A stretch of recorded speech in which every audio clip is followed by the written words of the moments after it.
Dreamy eyes, you were meant to seize the heavens, so reach inside and you will find the stars will light your way.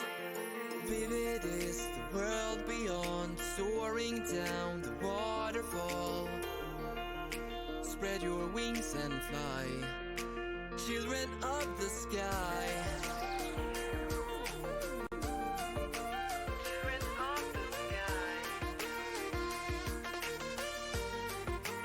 Children of the sky.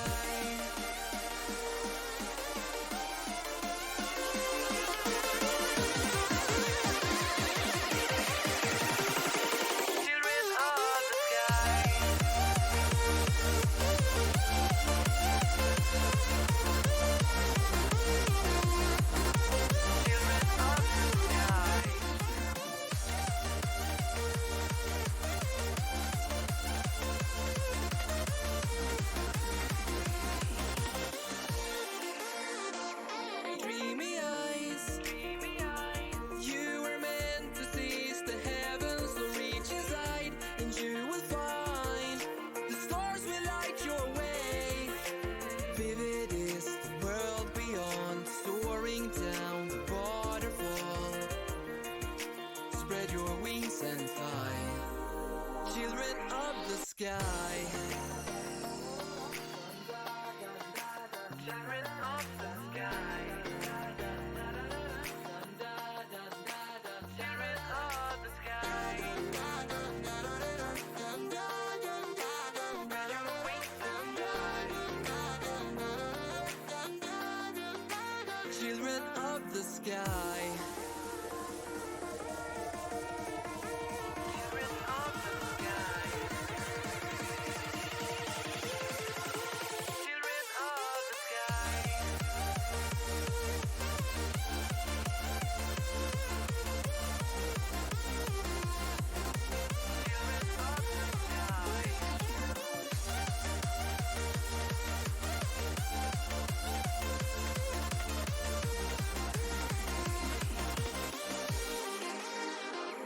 Dreamy eyes, you were meant to seize the heavens, so reach inside and you will find the stars will light your way.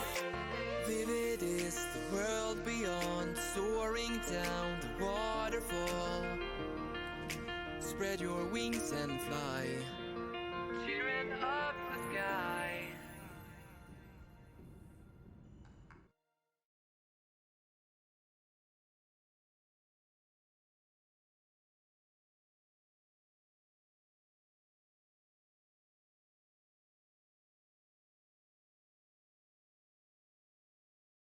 Welcome back to KFLF, bringing you all of the greatest hits from your favorite animes, video games, and radio around the world. Oh, wait. Oh, sorry. Oh, God. Wrong job. Oh, I'm so embarrassed. Shoot. Here I thought I was a radio DJ for Fluffy Okay. We'll try this again. Hey, good morning. Oh, welcome everybody to the FoxWaffle Cup right here on twitch.tv/Mugetsu Gabriel. I am not Mugetsu Gabriel. I do not have nearly this smooth a voice to impersonate him, but it is one of your favorite casters, Rushy. Coming to you live. It's 9 a.m. where I'm at. I just had my cup of coffee, folks. I'm just getting up and awake, and the good news is we're getting ready for some very exciting StarCraft 2 Part 2 of the FoxWaffle Cup for May of 2020. I'll be joined by my friends, Fluffy Waffle and Mugetsu Gabriel here in just a moment, but they're going to tie everything up as we get ready to start the Diamond and Master bracket here today. We have a great set of matchups for you. A couple of bit of production notes here. You're probably looking at the bracket going, all right, 2 best of 3s and a best of 5. I can be ready for that. We're going to give you more StarCraft, okay? We're setting you up for success here. And we're going to bump everything up 1 class. So our 2 best of 3s, you're going to get a best of 5. The best of 5? What? The best of 7. Oh, possibly 7 more games of Starcraft today. I could just hold me. I just don't even know how to feel. Well, I do know how to feel, and it's excited. So we're just getting set and ready to go here as we fire up our first matchup. It's going to be Dave Saves versus Cobble. I don't know if we have a graphic queued up ready to go. I can talk about these two players as we are getting put together. Oh, maybe not. Oh, look at that. So let's talk a little bit about our Protoss player, Cobblestone, hailing from France, is a Diamond 1 3.9K Protoss player from the EU server. Some pretty good matchup ratings. That Zerg number's a little low, though. Good thing he's not playing as... Wait, he's playing as Zerg. Oh, God. But no, Cobblestone's got some great advantages here. His opponent, Dave Saves, hailing from a country whose flag I do not immediately recognize. I'm hoping that I'll find that out in just a moment. Diamond 3, Zerg, 3.5K MMR. Has a reasonable win rate against Protoss. Slovakia! All right, I'm going to commit that one to memory. Thank you, DJ Villager. And this is... this bracket's actually updated. I love it. Beautiful. Look at that. Someone said lazy production. Wow. Literally, you got that on the fly, chat. So both of these players are going to be set and ready to go. We've got ourselves a really fun matchup here. At some point, the dulcet tones of Fluffy Waffle will join me, and we will get set and ready to cast this first best of 5 today. Good morning, Rushy. Thank you for that beautiful introduction, and I hope everybody is really excited to have a good time, and we are about to get underway with our first match very, very soon. And it's going to be a ZVP, and I'm going to be very excited. So here we go. We're going to be queuing into the next match, and let's do this. Oh, all right. I can feel the caffeine like hitting the bloodstream right now, Fluffy. I think we're starting to wind up. All the gears, they just start to turn. You know, when you hit 30. Things just don't turn the way they used to. Well, I'll keep that in mind there, Rushy. But here we are, hopping into the first game. Let me make sure everybody... This is a best of 5. And so first to 3 wins. And yes, the caster gears are turning. I'm actually having coffee as we speak. So here you go. Fun little bit of lore here for the FoxWaffle Cup. Both of your casters are casting from the same time zone. Oh, yeah. And the players are playing in a different time zone. So we are actually casting a game from the future, from the past. Exactly. That's pretty much the perfect way to put it. All right. Well, we are going to hop on in here to game number 1 of our best of 5. Spawning in the top left-hand corner, it's our purple Protoss player. Give it up for Cobblestone. And in the bottom right, on Nightshade Ali, with his Japanese Serpent Shield Monster banner, it is Dave Saves. Oh, no. So I can't remember when I looked. Oh no, it was when we were doing our test. We were doing our test server, and I saw that icon off of was it Drone Rush or was it who he was playing? And I looked at it, and I was like, wow, that's like so everybody in this channel knows like Loco has his like specific teal color, right? Oh, that's a forge. We'll talk about that in a moment. But he has his like specific teal, and it's just recognizable if you know the Loco brand. Right. And so I saw that and I was like, oh, that's cool. But then I zoomed in And I was like, wait a minute, is that Japanese? Wait a minute, is that a lizard holding a shield?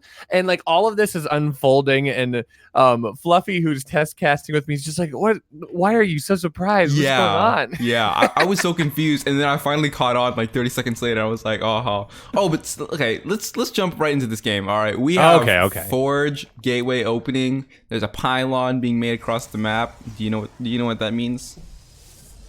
Well, I mean, it seems as if Cobblestone has forgotten which one of the bases belongs to him. So, ooh, yeah. I guess he's going to be really embarrassed here in a moment when he realizes, oh no, this isn't my natural. What's happening? Oh darn. Well, Dave is going to now see the error of his non-scouting ways. Got 2 cannons down here.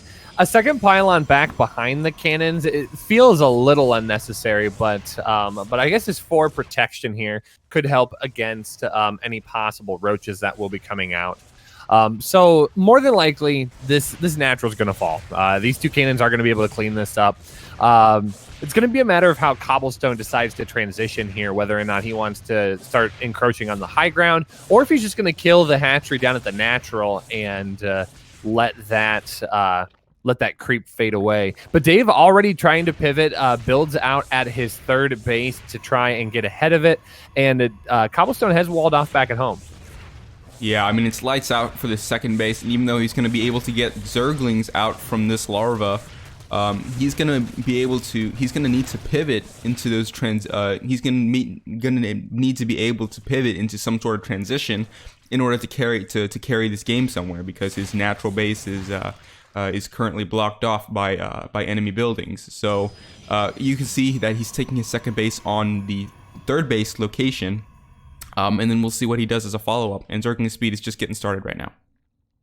See, and I think this is the wrong investment. I mean, at this point, you need to grab that 2nd gas and jump right into roach production so you can get a couple of Ravagers to clean up those cannons. Yep. With it being just a 2 cannon investment here, this is very easily cleaned up, but you need the setup in advance. Having the queen on the low ground to drop a creep tumor so that way you don't lose the entire natural to Protoss buildings, getting that 2nd gas to get the gas production for those Ravagers.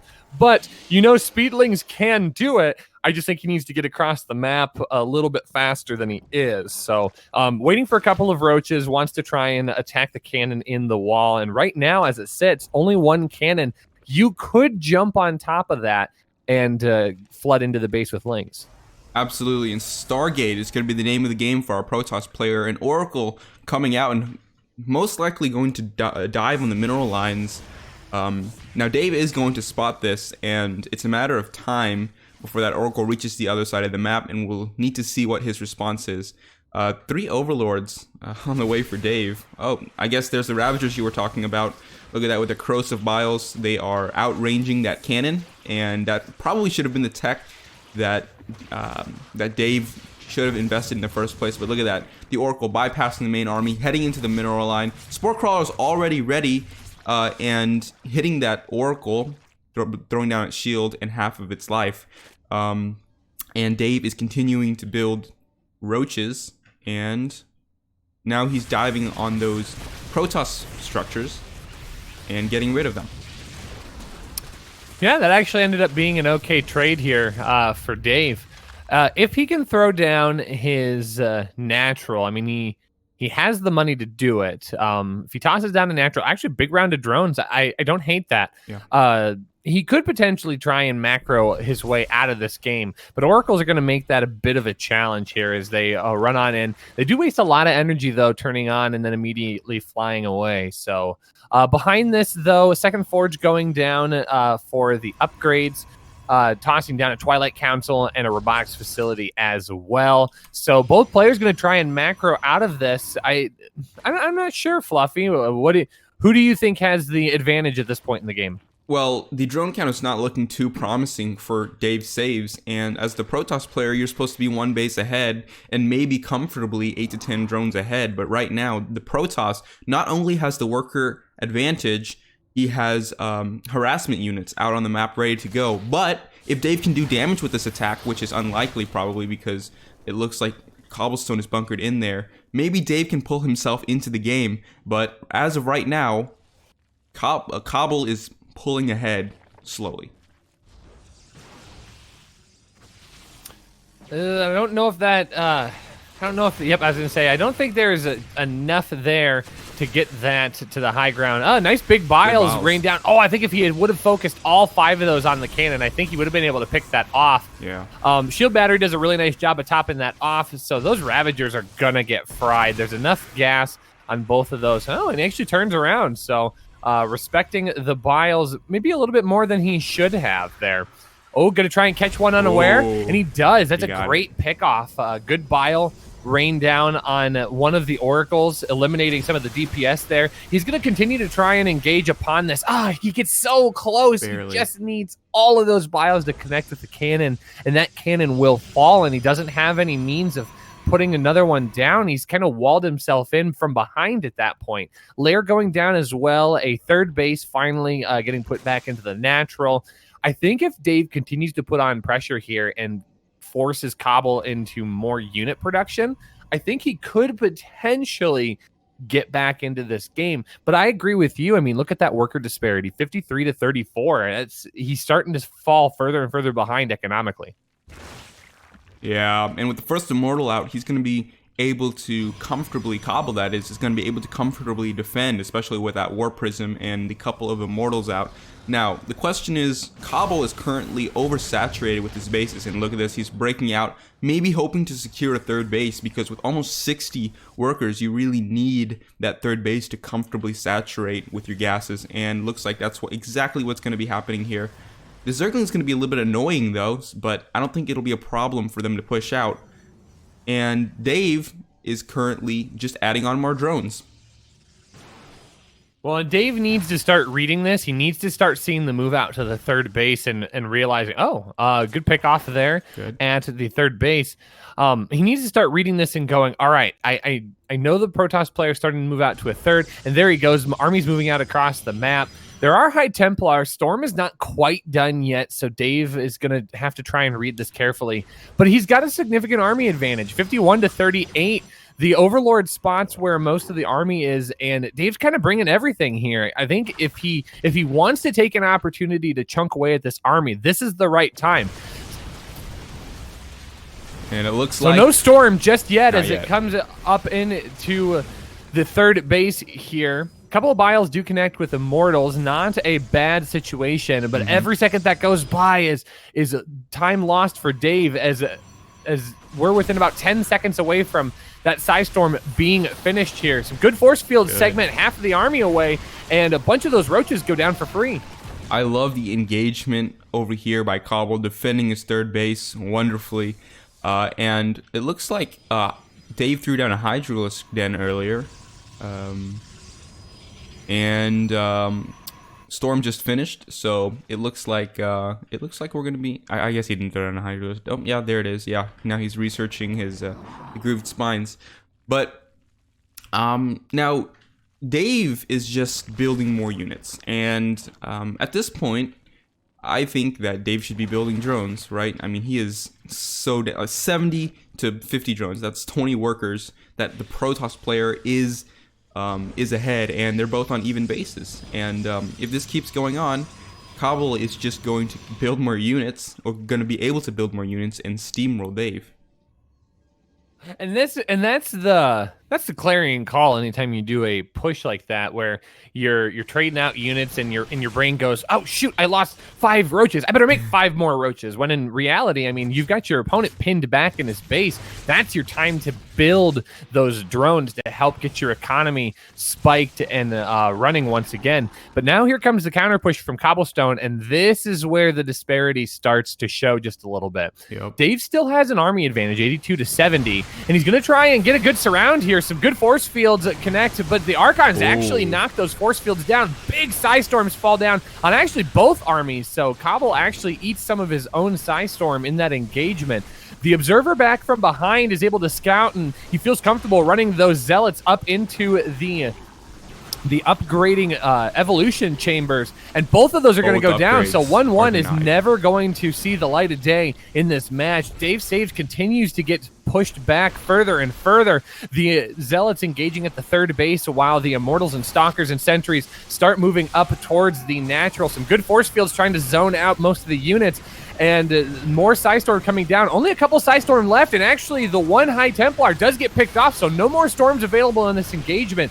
A good wrap around with Lings is going to be able to shove this off, and Defender's advantage, I think, is going to go into Dave's favor here. He's actually going to clean this up, but at what cost? I mean, he's taken lots of damage here.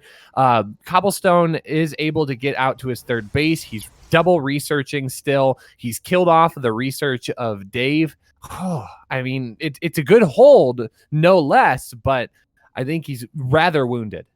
Absolutely, and Dave is going to go straight for a counter push, and it's up to Cobble to defend this. He did some nice damage, and Cobble is doing some nice damage right now and has done some nice damage, denying those upgrades, but there's a huge siege on the third base, and it looks like Cobble is scrambling all of his forces to try to deal with this. Meanwhile, in the main base of Dave, the spawning pool is under threat by 2 Zealots, and it looks like Dave is continuing to rally his forces towards Cobble's third base, and 12 workers on the side of Dave go down, but at the same time 17 probes of Protoss go down. And right now the Protoss is able to ward off the Zerg forces while at the same time do the damage that is necessary in the main base. And I think that this was left this was because of the economic damage that Cobble secured in the early game, and that is GG. Congratulations to Cobblestone, who took the first game of the series. Yeah, some very scrappy play at the very beginning of that game, but you know, it's a good way to start off this best of 5. So we'll have to see if Cobble wants to continue moving forward with the cheeky aggression at the very beginning. But yeah, I think if anything, that opens up Dave to say, okay, this is what I need to look out for. This is what I can plan on, and if I can't, or if I can push it back, my opponent's going to want to try to move into a normal game, quote unquote. So we're going to get fired up here for map number 2. It's going to be on Everdream. Everdream's got, I mean, this could be a potential for another cannon rush as well. I mean, that Gateway Forge cannon rush is rather strong in the current meta, and with Everdream having so much main base space to plant down into, I wouldn't be surprised to see Cobble try it again here in map number 2. Absolutely, and as we load up into Everdream LE. Fun fact, I actually got ranked on the EU server. I played some match making games yesterday, and I got into Platinum 3. Hey! Yeah. All right. I mean, at the rate that I've been playing lately, I'm going to be joining you in Platinum 3 before too long. Everybody's climbing up the ladder. No. Big Brain Rushy climbing down the ladder. Right. That's the way. That's the way to do it. Everybody climbing up past me. I'm just sliding down. It's like it's just Cyril at the top, guys. I don't just watch him on TSL or something. I mean, I'm on my way down. I don't need to lose. So. We are jumping in here. It's map number 2 on Everdream. And we are spawning in the bottom left-hand corner. Our Protoss player up 1-0 in this series. Give it up for Cobblestone. And our Zerg in the top right corner, representing Slovakia and the plebs, it is Dave Saves. Okay, Gabe, can we get a zoom in on that logo? Because I just want to take a moment to appreciate it. I mean, just look how beautiful that is. There's so much happening in so little space. Yeah. I mean, so let's walk our way through this here because it's a normal opening right now. I just looked at the production tab. We've got Japanese. Apparently, I learned the Japanese is plebs in Japanese. It's okay. I believe there's a widow mine. This widow mine. And what appears to be a lizard with a shield. I love it. So I did lie a little bit when Pool I first, said that it's but completely normal. It is pool first opener, but I mean it's Zerg. I mean, and I Yeah. think literally you could just build 200 drones and oh yeah, totally normal build order. Yeah. And okay, well, I mean, I understand Dave like this because he got cannon rushed in the first game, and so maybe he's pushing for a more safe opening rather than an aggressive one. But he is sending 4 links across the map, so I may be wrong about that. But hopefully the idea is that he gets to second base and transitions into somewhat more of a standard game. But right now, these 4 links are heading across the map, and let's see what they can get done. They meet a full wall.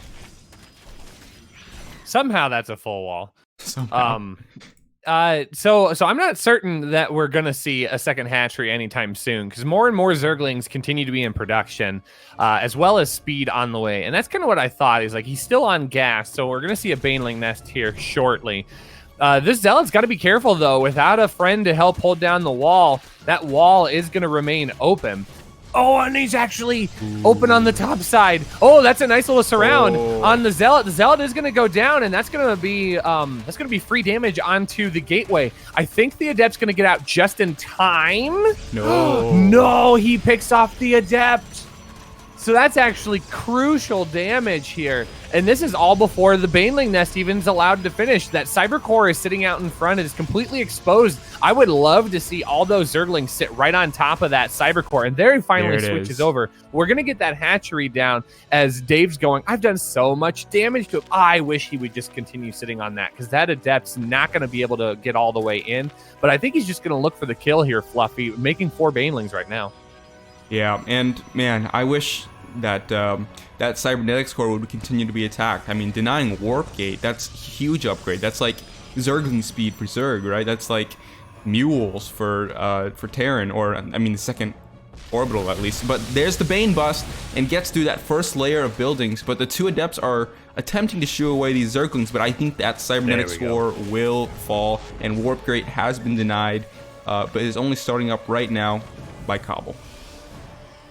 And so behind this, he's gonna grab charge for those Zealots, but I mean he doesn't even have Zealots out on the field right now. Oh, there we go. Okay, so Resonating Glaives is better, so he'll at least upgrade 1 unit that he has. Second Adept is gonna hit the field, and behind this, Dave is just continuing to make more and more Zerglings, which I think is the absolute right choice here. More Banelings going to be ready for the bust, but there's really nowhere that's efficient enough to engage on this wall. Cobble's doing a really nice job of making sure that that wall stays tight and that he's not able to get completely pushed in by his Zerg opponent.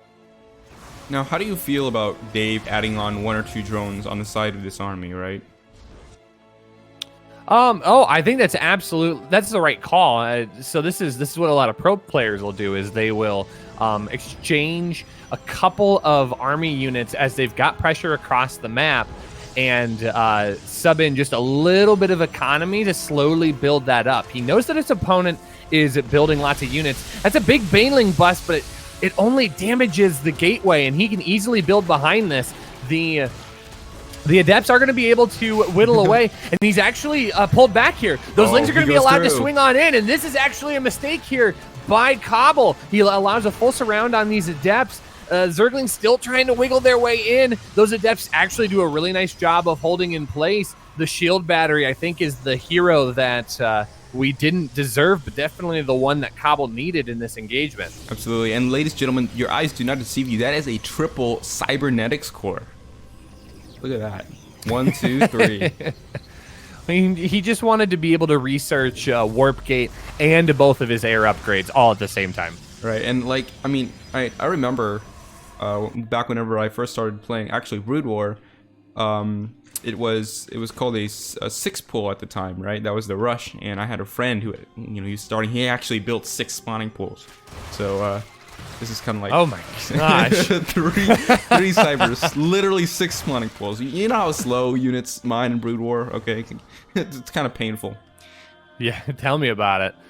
So we do have Resonating Glaives completed on these Adepts. Dave actually gets a pretty decent surround and picks off some of those Adepts, but if you continue to build Zerglings against Resonating Glaive Adepts, you're not going to have a very good time. Dave trying to move out to a third base. This Warp Prism is going to be the scary part of this push as he can get more and more of those Adepts warped in across the map. And now the game begins where you dance back and forth, and Dave really doesn't have anything to be able to shove this off. This forward Warp Prism is going to continue to warp in more. One Spine Crawler is just not going to be enough here. GG. Man. Actually, no GG. No GG. Cobblestone's going to win game number 2.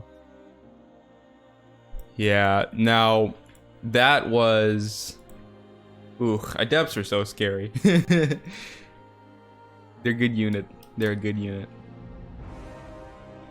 All right, well, it looks like we're going to be hopping into the third game in the series. And if Dave can pull himself back into this, he's going to have another chance. Yeah, certainly not down and out, but looking a little on the grim side here as we pull into Golden Wall. Golden Wall on map number 3. So I don't know how I feel about this as a ZVP. I can't say that I've played a whole lot of ZVPs in this matchup, but there's a lot of space for the Zerg to work with if our Zerg player, well, if either of our players want to get cheeky, there's a good opportunity, lots of airspace to make that happen. So we'll have to see what our two players decide to bring in. Both players now have executed a certain level of cheese, and I guess we'll have to see if someone wants to bring it in map number 3. Now, what do you think about the gold bases here on Golden Wall LE? You know, which race or which strategy do you think it benefits the most by taking that base early on? So I think it absolutely benefits the Zerg player more. I mean, if you go for a 19 drone all in against the Protoss, first off, you want that forward base if your natural gets killed. And that's actually an upside in this matchup because now you've got increased mineral income. So I'd say if it benefits anybody more in this matchup, it's going to benefit Dave the most. And we'll have to see if he jumps into that and takes that option as we're into map number 3 on Golden Wall, spawning on the left-hand side. Our purple Protoss up 2-0, looking for one more win to move on to today's final match. Give it up for Cobblestone. And on the right side of Golden Wall LE, we have our Slovakian Zerg with the Mecha skin. It is Dave Saves.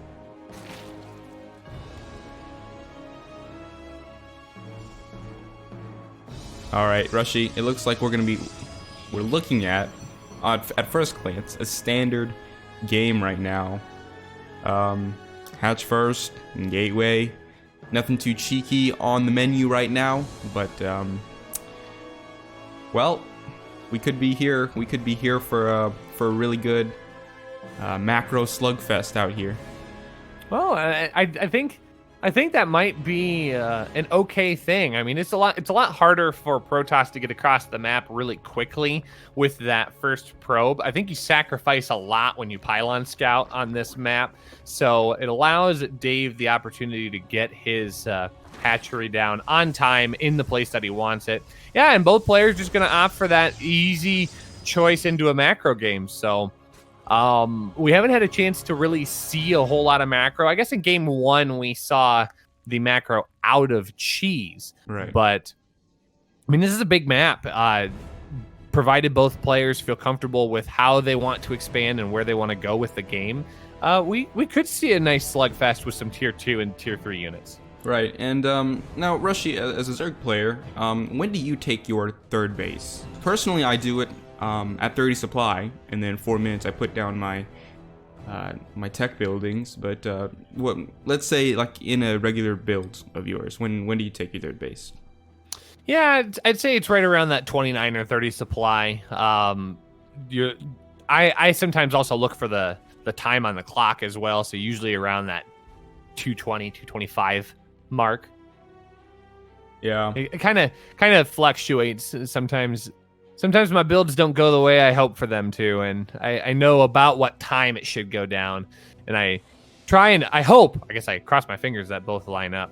We've got some lings in production as well, so 8 on the way. It's a little bit of aggression going to be coming out here by Dave. Looks like the robotics facility is on the way for Cobble as well. And Adept's heading across the map, seeing what damage it can do, seeing if there's anything cheeky going on. Wow, slow lings are going to get us around on this Adept and kill it. Interesting. Man, that was actually good positioning here by the Zerg player, and that is going to give him the confidence to go and snag his third base as he starts to move out across the map once again. What do we have for a wall at the second base for the Protoss player? I don't quite know. Okay, I'll take a peek myself. Looks like we got a full wall off here. That is a pylon in the wall, though. If a Baneling nest ever comes into fruition, we will have a really good place for those Banelings to run into. But right now, it's just a lot of lings and a lot of drones. Yep, and ling's gonna try to poke in here. Gonna scuffle with that Adept. Oh, they actually get in. That was a mistake. Trying to back the Adepts up, and now the Zerglings are going to get us around. The probes are pulled off the line. This is an emergency. This is a crisis. Look at that. 4 probes going down with potentially more. That's GG. The Zerglings get in the wall, and Dave takes the third match. Yeah, that was just a panic. That was a panic moment by Cobble, not realizing that he needed to keep that unit on hold position, more worried about losing it. But at that point, you unfortunately lose the game. So we're going to move into a game number 4. Dave getting to play on an extended life here as we move into Eternal Empire for map number 4. Now, this is probably not going to be as long of a game. Right. A little bit smaller map.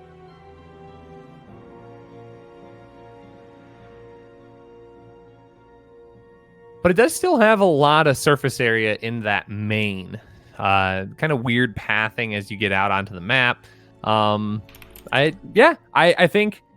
think it'll be a fun map number 4. We'll have to see if our Zerg player can continue to play on borrowed time and bring this to the rubber match, or if Cobblestone will go, you know what, that was a mistake. I'll own it. Let's jump in and take care of this final win and move on to face the winner of our next matchup. But he's got to win this one first. Yep. And we are getting set and spawned in here. Let's see what game number 4 brings us here. Spawning in the bottom left, our purple Protoss looking to still claim that third victory. Give it up for Cobblestone. And in the top right, he took a victory out of Cobble with the simple misstep. It is Dave Saves. And that's the beautiful and ugly part about Starcraft is you can play a perfect game. One wrong move, 1 second of uncertainty or insecurity, and bang, your opponent can jump all over you, and it's you GG City. Yep. And looks like regular game is starting up once again. I think Cobble will be definitely more wary of this. And maybe Dave can exploit his weakness once again. But I think it's easier to wall off on this map, if I'm correct, right? There's rocks, and then there's a small little choke on your second base. Yep, you can wall off with 2 buildings. Or actually, you need 3. So you're 2 gateways and a cyber core, and you can put a unit in the wall, and that'll be a full wall off on this map. You'd have to engage those rocks, but I mean, those rocks, you might as well just attack the buildings. Yeah. The rocks are going to have way more health than that. Yeah, as you can see, the rocks having 2,000 hit points, and a gateway only has 1,000, 500 shield and 500 health. So. So let's talk about this here really quick as this game winds up into a pretty normal macro opening for both players. So there is a little bit of MMR disparity between these two. Mm-hmm. Dave Saves sitting about 3.6k. Cobblestone sitting about 3.9. Right.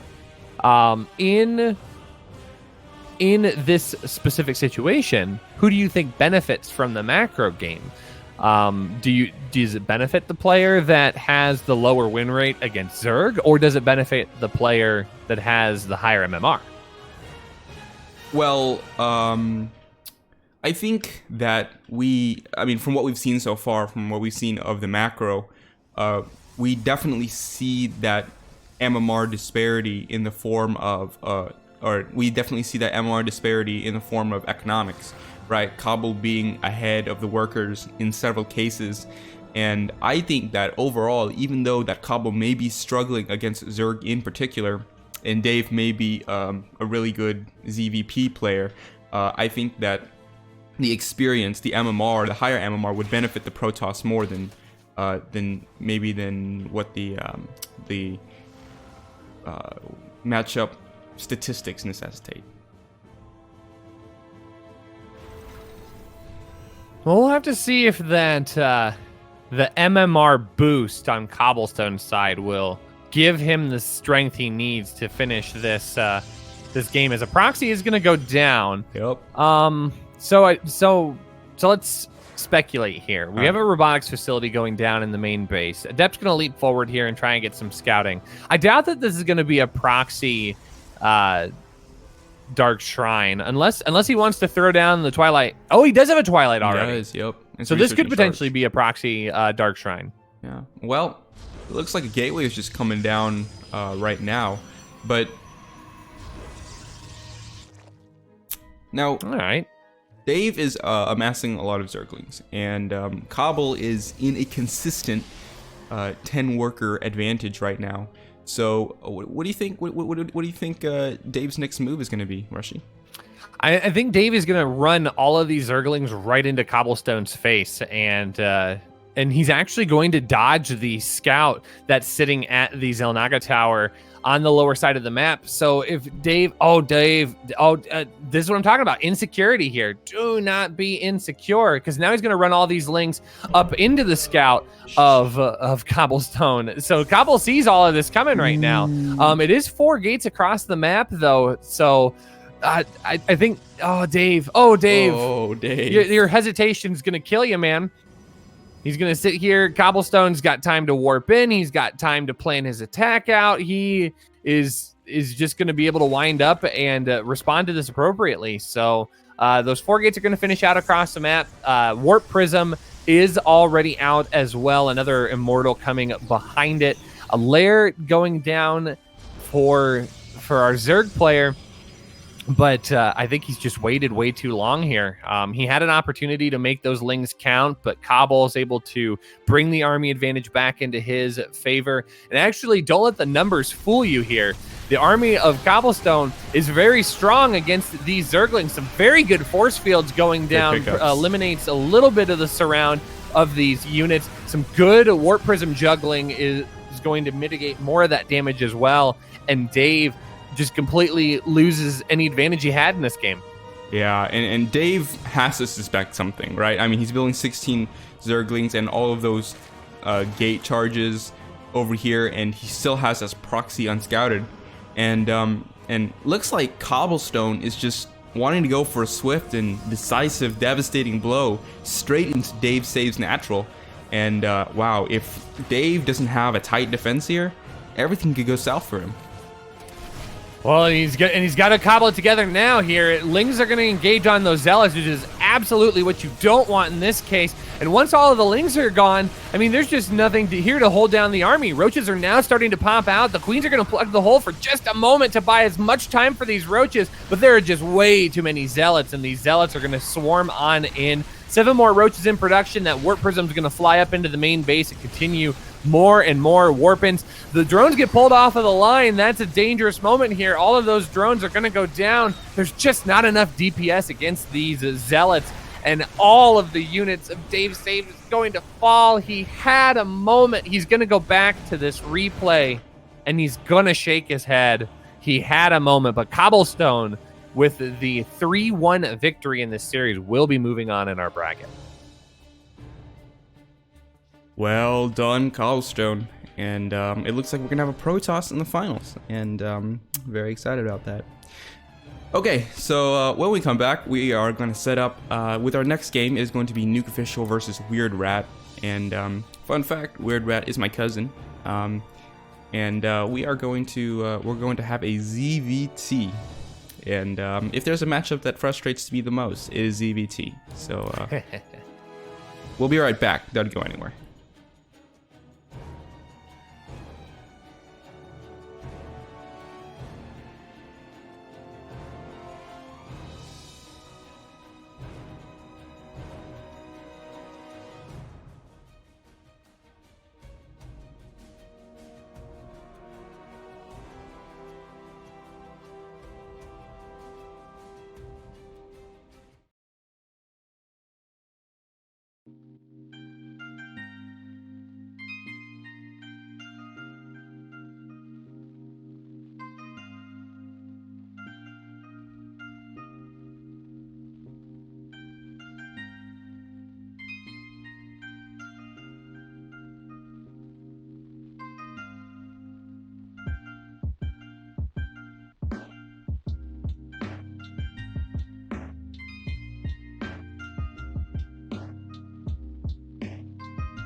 All right, we are back. Welcome, ladies and gentlemen, to our second series of the day. It is going to be Nuke versus Weird Rat, a ZVP, firstly, on Purity and Industry. And with me, I have my co-caster, Rushy. How are we doing? Hello. I am doing pretty good. When there's no face cam, I'll pull the curtain back behind production. When there's no face cam, I sit in my room in darkness and I scroll through Twitter while longing for more games to cast. And I'm all the way through my coffee and most of my water, so I'm probably gonna have to pee soon. There we go. Excellent. Don't worry. There's your top level cast right there. We are going to have a bathroom break after this series, but just gotta hold it in a little bit more, right? Can't wait. Okay. Exciting Starcraft games. Okay, I suppose. I guess I'm getting to cast this TSL 5 qualifier player here in this game. What a crazy turn of events here for all of us as we jump into meme and more memes. Sorry, Purity and Industry. It just showed up on my stream. So. We're gonna. We're gonna jump in here to map number 1. It's gonna be another best of 5 between this Zerg and Terran player, and we're gonna spawn in on top of the green Zerg over on the Industry side of this map, playing for Team Loco. Give it up for Nuke. And on the Industry side of Purity and Industry, we have our red Terran. It is Weird Rat. Wait, did I called the wrong side? Did you? Did you say the Industry side? I did. It's the Purity side. I don't know what colors are. So, okay. It was apparently so bad that we had to pause the game. Okay, it looks like Weird we're having technical difficulties over on this side. We're just going to resolve it. Try to resolve it here in a minute. We'll be back.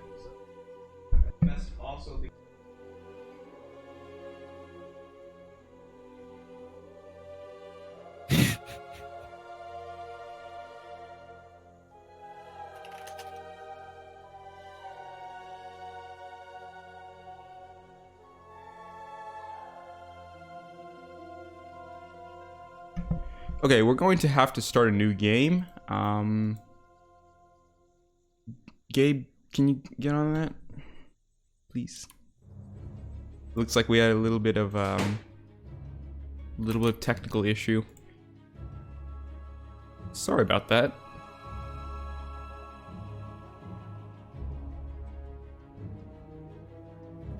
All right. Yes, F's in chat for broken computer. His computer just kind of lagged out, and it says Starcraft's still open, but somehow it's lagging. But let's just go back into Purity Industry, and we will resume the game like nothing ever happened.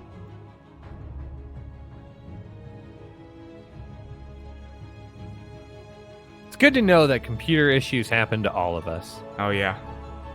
You know, when I first started playing, and I was in this game with Loco, I was playing on a potato computer, and turns out I just made them wait in the lobby for 5 minutes, and then it didn't even connect.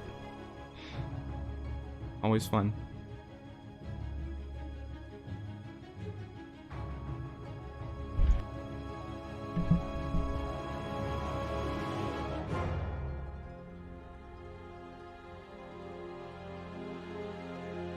Alrighty, sorry to keep you boys in the chat waiting. We are finally loaded back into the same game as we were, and well, first off, Rushy, what do you think of the state of ZVT right now? Very broad and general question for you. I think actually it's rather balanced right now. I mean, there's not a whole lot of major advantage one race has over the other. I think there's a lot of fun engagements and a lot of fun strategies. We'll have to see if the patch has any major impact on that. But right now we get to enjoy the exact same setup here. This will be awesome. Nice. Spawning in the Purity side. There we go. Purity and Industry. Our green Zerg. Give it up for Nuke. And on the bottom right, it is our blue. hold on. I lost my words. Blue Terran player on the industry side. It is Weird Rat. So to continue on that point of the state of ZVT right now, it's kind of fun to see some of, especially like the top tier games, go to lots of late game fighting over small swatches of territory, like your life depends on it. And I think that is when StarCraft 2 is at its best, where you can see players switching compositions in and out and making the use of every piece of army they can possibly come up with. So I like that. I feel like we're seeing a lot of that right now in ZVT. And once again, we'll have to see if there's a major shift away from well, and I shouldn't say a major shift away from mech. Most players are still opting to do lots of Marine Marauder medevac in this matchup. But with Widowmines getting a very strong buff in terms of only needing an armory to remain invisible while burrowed, it'll be interesting to see if our Terran friends decide to incorporate more Widowmines into their army composition. I played against a Terran on the ladder yesterday that pretty much 150 supply of his army was dedicated to Widow memes, and he just burrowed them everywhere, and it was kind of annoying. I mean, I had Broodlords and everything, but eventually just chipped away at my army with that attack reloading, and well, I had to GG out. And Widow Mines, I don't know if they necessarily needed the buff, but it will definitely be a boon to Terran players everywhere. Yeah, I absolutely agree. That Reaper, unfortunately, had nowhere to go except literally backwards away from the danger that is Nuke's Zerglings. But he did pick one off, so worth, right? Worth. Yeah, now, it looks like we're just going to be headed into a standard 1-1-1 for the Terran player. Now, that Reaper getting picked off was not necessarily a good start. But definitely can't say who's ahead right now. I mean, it's pretty much neck and neck, pretty standard. I feel like anytime you can pick off the Reaper at the very beginning for such a low investment like Nuke did, I think that gives you great advantage. Oh, yeah. If only because it allows you to take your third uninhibited, and it allows your Zerglings to get out onto the map and have at least a little bit of vision and map control. And map control this early in the game against a Terran player is so valuable. Absolutely. And yeah, that Reaper pickoff was no small thing to scoff at. And well, we'll see what the where both players have to follow up. The Hellions popping out of the factory. And what is that on the very far side, Gabe? Like the very left of the map. I just see like a blue blob. Looks like he's proxying a factory. All right. Very interesting. So we could see an investment into large amounts of Hellions. Yeah. It's kind of weird to proxy Cyclones or tanks on this map.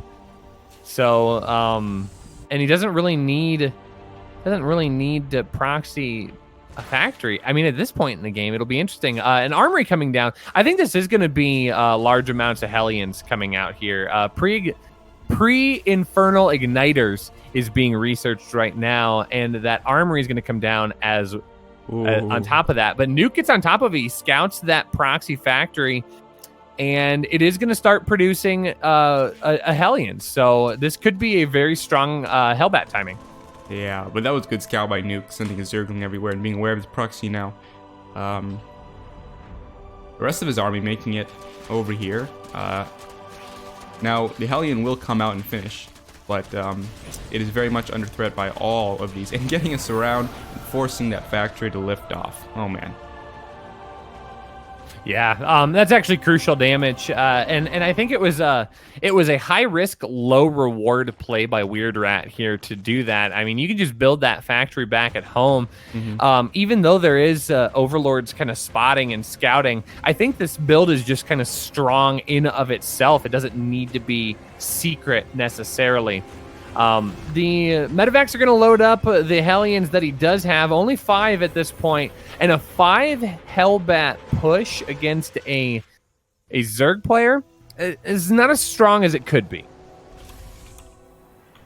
Right, absolutely. And well, let's see here. Roaches are going to be the tech of choice here, and these medevacs are going to come in. Let's see what kind of damage they can do. They skip the third base, and they come right on top of those roaches being spawned in. 4 kills. Not necessarily so bad, but they need to get out of there before the queens snipe down the medevacs, and they're going to try and have this third base under threat as well, but there are too many queens. Yeah, it's going to be very difficult for him to get any meaningful damage here. One of those medevacs does go down, and all of the Hellions are going to get shoved away and or killed. I mean, this is entirely cleaned up. Nuke is now going to take a significant army lead here. He's just going to drone up behind this, take that worker lead, as well as keeping the army lead. This is a great defense by Nuke. Absolutely, and Weird Red didn't find any drones on the third base. It's perfectly timed. Those drones were just being built, and now he has that third base completely saturated. And Nuke has firmly put himself in an advantageous position. So third base going down in the main at this point. Well, oh no, so that's his 4th. Okay, so the orbital is going to fly out to the 3rd. It's already being occupied by Nuke on both accounts. That 4th base being built far enough back, I don't think it's going to go for the island.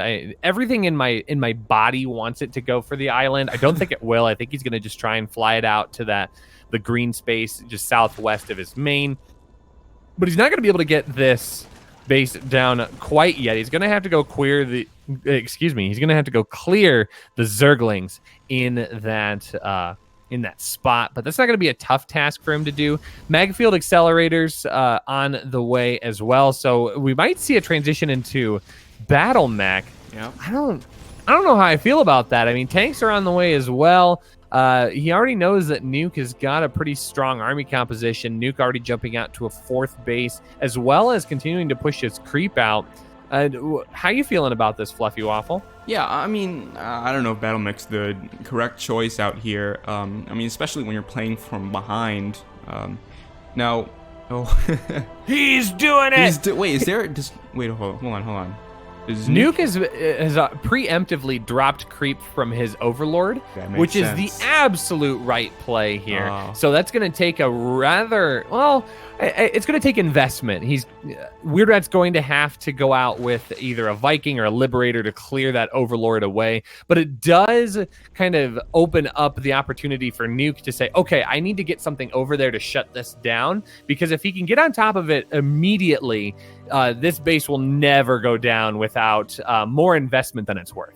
Yeah, and I mean, now that Weird Rat sees over there, man, there's creep over there. Not only can he not land his base, Nuke spotted that command center trying to go over here, and is he bringing it back? Wow, all right. No, he's just going to park it there on the south side. No, he's just going to take it all the way. Interesting. I mean, that's a 400 mineral investment right there. I mean, you just kind of floated it over.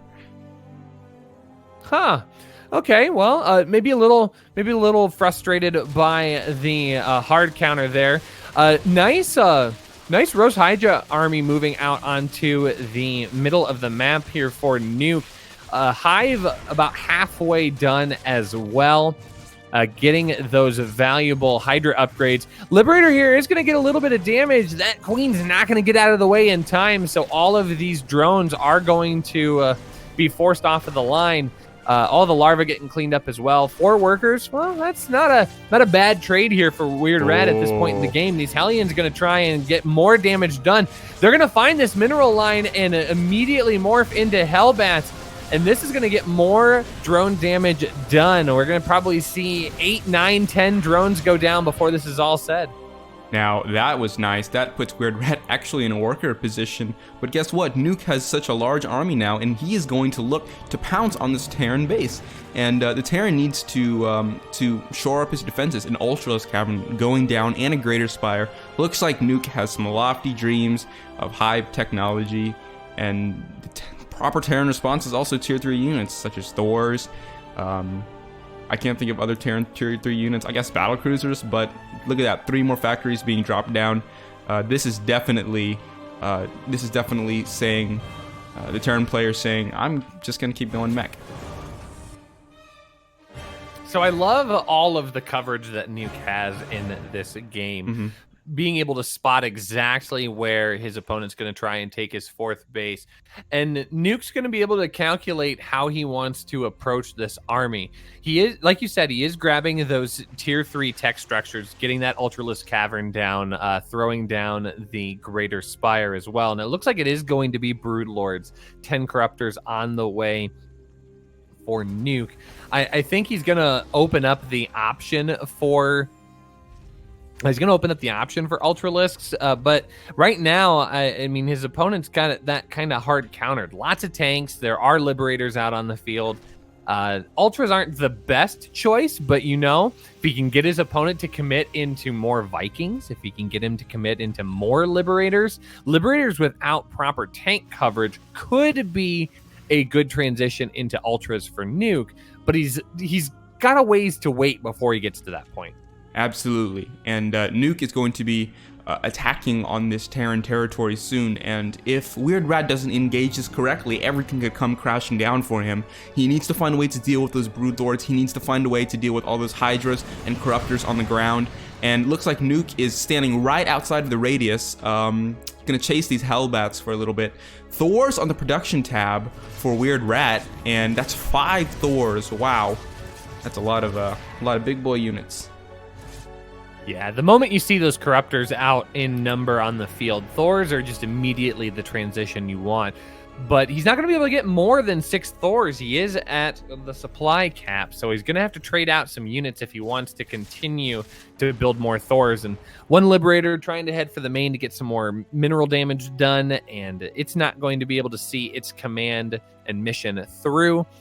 Some planetary fortresses being built throughout the 3rd base expansion just to help deal some more DPS in case Zergling run-bys want to come on in and be a bit annoying. But now the first Thors are going to be out. More of these Hellions. Yeah, and here's where Weird Rat is trying to get ahead. He is trading out some of these Hellions that aren't going to be as effective, trying to get as much damage as he can by just running them into the various mineral lines. But good interceptions by Nuke is going to mitigate this damage, at least for now. Absolutely. But 90 workers on the side of Weird Rat, that is a whole lot of units. Even for Terran, who has mules, who has, basically free mining thanks to the orbital commands. But I think he should sacrifice some of those workers and make sure he has enough army to deal with Nuke. He has enough mech units in order to mitigate all of those very powerful attacks. Oh, he sees a Broodlords and the now. engagement's going to get started here. Big scan forward is going to see those Broodlords, and the tanks are going to get traded out here. I mean, they don't even attack any units, so I don't know if there was a specific move command. We've got a building up in Nuke's base. The barracks not really producing anything, but getting a little bit of valuable scouting information. I can't even think of the name of the upgrade for the infestors, but infestor upgrade on the way. Pathogen glands, that's right. I knew it was glands of some kind. Yeah. Pathogen glands being researched, so we might see some swap into infestors here. This base is going to get cleaned up. Nidus network on the way as well. Nuke's going to try and have investments in every possible way to engage on his opponent. And the Thors are out moving onto the map right now. They do have a pretty good position on these Broodlords. Mm-hmm. This is kind of a dangerous spot for Nuke to be in, but Weird Rat doesn't want to overcommit here. He doesn't have enough to mitigate the Broodlings. I actually think, if Nuke were to try and engage that, I think he could get on top of that. Yep. 13 workers have gone down, though. These Broodlords are going to get the value that he was looking for. Oh, Nuke, take that ground army, my dude. Oh, I think he has enough here. Those Broodlings are going to constantly get the attention of those tanks, and only 3 tanks on the left-hand side. Nuke's going to do the safe thing, and he's just going to pull off for now. He got 17 worker kills, and that's enough for him. Now, did I see 4 Ghost Academies come around? Gabe, can you look around? What is this? Nukes. We're gonna Nukes for nuke. Nukes for nuke. We're gonna. You know, I'm pretty sure Weird Rat did this as a meme. You know, I'm pretty sure he was intentionally doing this.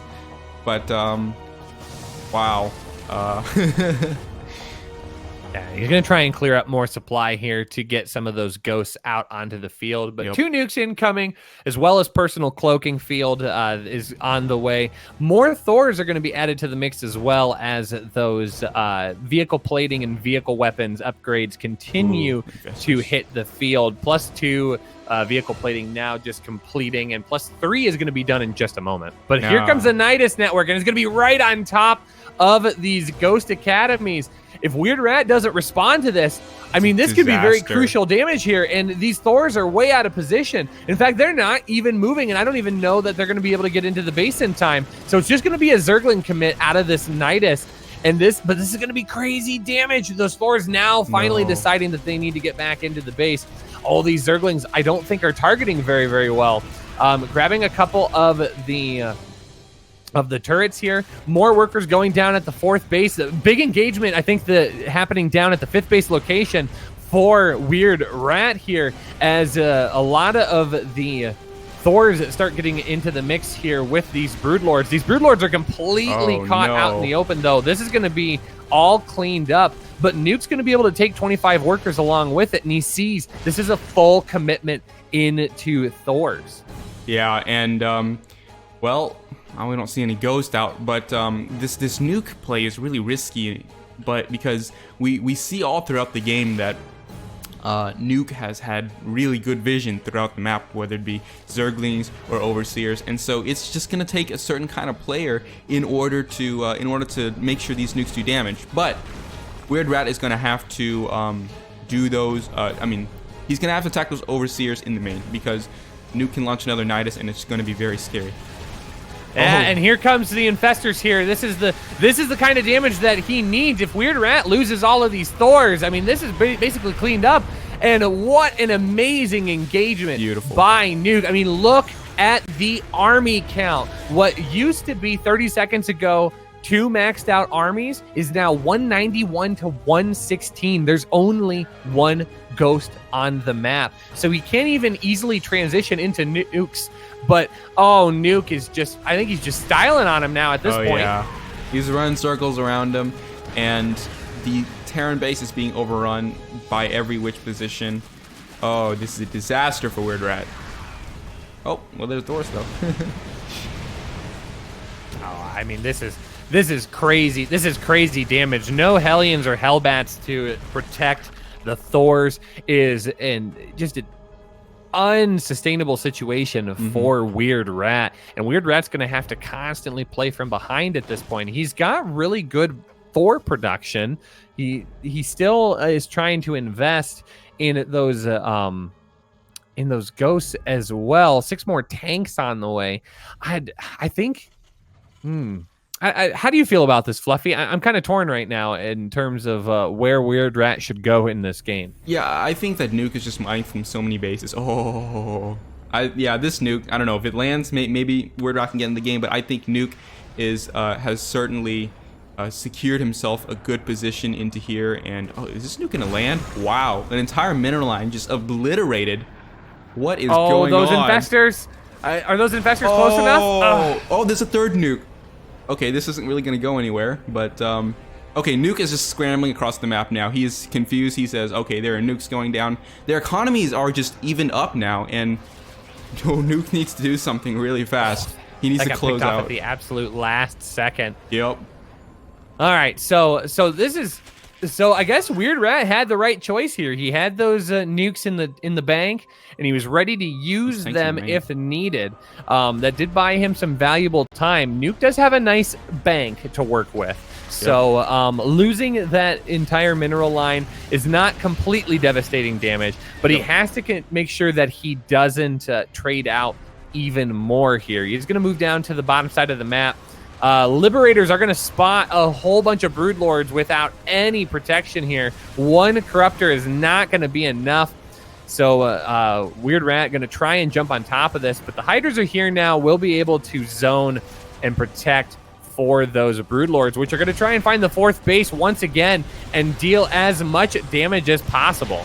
Yeah, and there's tanks stuck in the main base. Oh, I think this is the last straw for Weird Rat. Look at this. He's playing from 50 supply behind, and I don't think nukes are going to be able to pull this, like nuclear bombs, right? Not actually nuke. Nuke is looking at a good position, but I don't think even nukes are going to pull Weird Rat back into this game, unfortunately, even though this has been a long, drawn-out situation.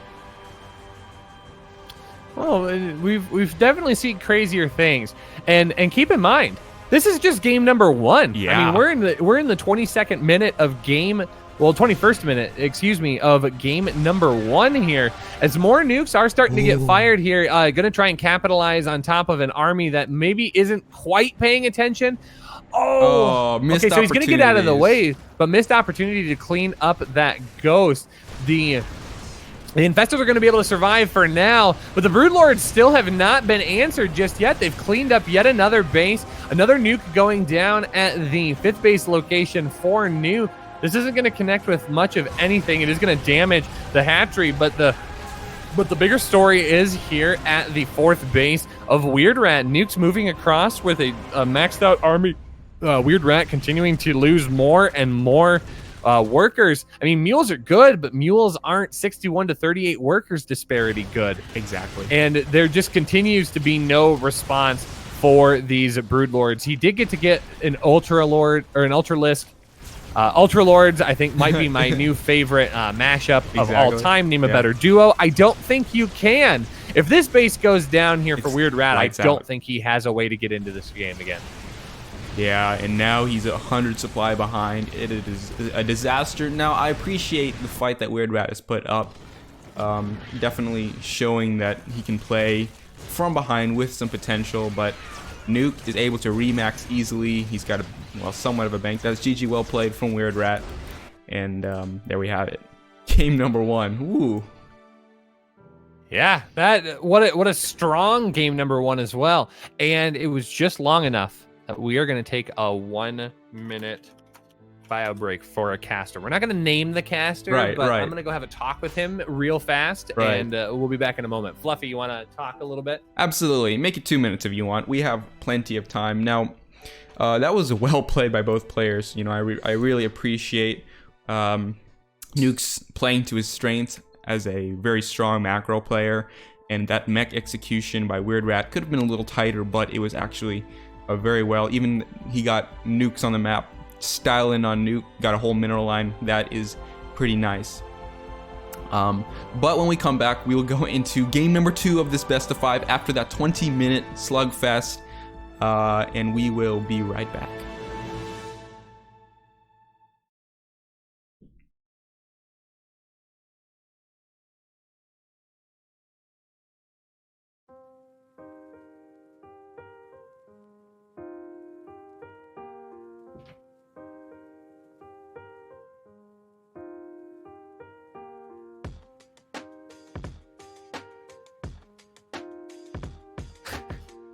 Is that a little bit of coaching that I heard going on?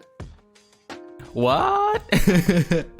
No, yeah, we are, we're actually playing someone in the same room, I should say, because I put up like walls so he couldn't hear me, but he does have noise canceling headphones on and his volume's at full blast, so he can't hear me during the game, but yep.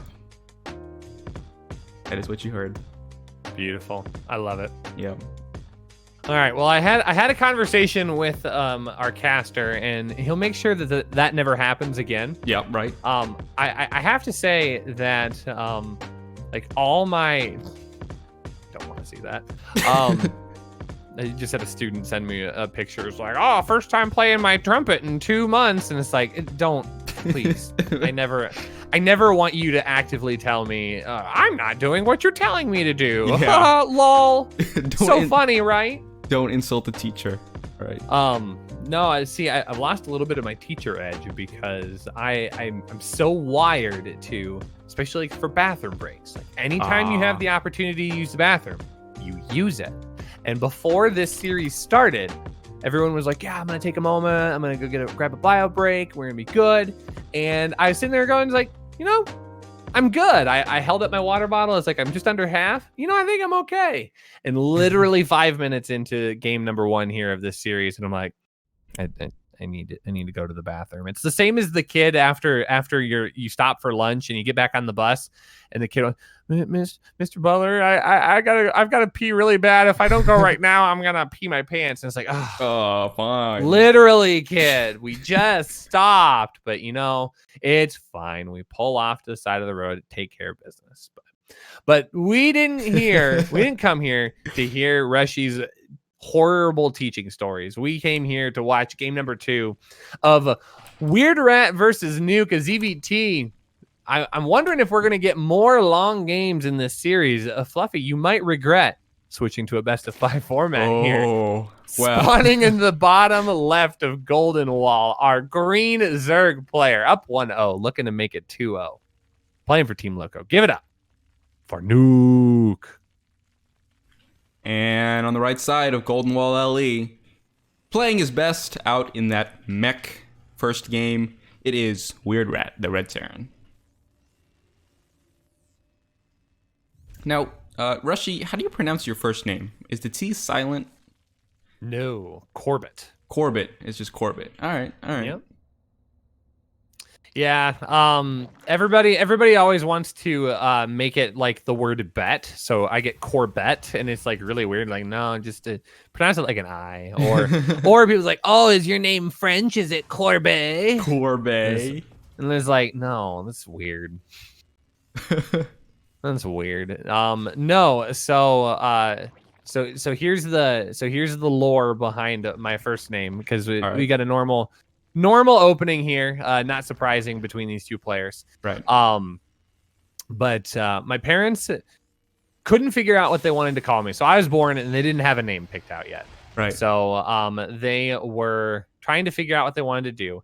My dad's big thing, my initials are CAB. My dad wanted my initials to be Cab. Right. For whatever reason. Okay. So funny, whatever. So they knew my first name was going to start with a C, but they didn't want a normal name. So they looked at Corey, they looked at Kale, they looked at Chris. They're like, no, we don't want a normal C name. Right. Well, apparently, I don't know the specific date, but apparently in 1989, the year I was born, there was a French ambassador that was assassinated. Ooh. His last name was Corbett, Corbett. Well, in one of my mom's baby books, apparently Corbett with one T has an English derivative, meaning friend. Aww. So that's how my first name became. That's some Rushy lore for you. Juicy, Rushy lore. Hey, that's what we all came here for, finding interesting facts about you. I love it. Yeah, that's very creative and unique, actually. Like, seriously. Yeah, I always worry that it was the assassinated person. Yeah. I was like, why the dead person? Yeah. It could have been. You could have even changed the story. Like, oh yeah, they were honoring him. He was so great because he worked hard and he was so kind to people. No, he died that year. We literally picked the guy that died. So yeah. it is what it is at this point. So let's go ahead and get talking about our game number 2 here. Both players just kind of winding up in a pretty standard format, and that's not uncommon on Golden Wall. Ling's going to find that SCV scout and shut down any vision. He's going to have to pull a Reaper or Hellions across the map. And at this point, Weird Rat decided to open up Marine first. So Nuke hasn't gotten a really good scout yet. He dives up with the Zerglings, doesn't really find a whole lot. He does find the wall in a 1-1-1 situation. But it looks like it might be a Cloak Banshee here as he's dropping the tech bay onto the starport. You're absolutely and that's what right. it's going to be. Now that Overlord is going to come in here and spot that something a little strange is going on in that tech lab, and I would not be surprised if we have spore crawlers on the way for Nuke. Yeah, and immediately, I mean, it's such a reflex response from a Zerg player. See Zerg player. that tech lab on Starport, you just throw down one in each mineral line. Right, and that's going to make it difficult for Weird Rat to do any damage, and especially with these Hellions at home.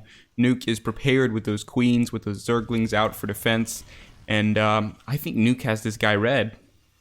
Well, he might not, because the moment that Overlord went in and scouted, he canceled the Banshee. Ooh.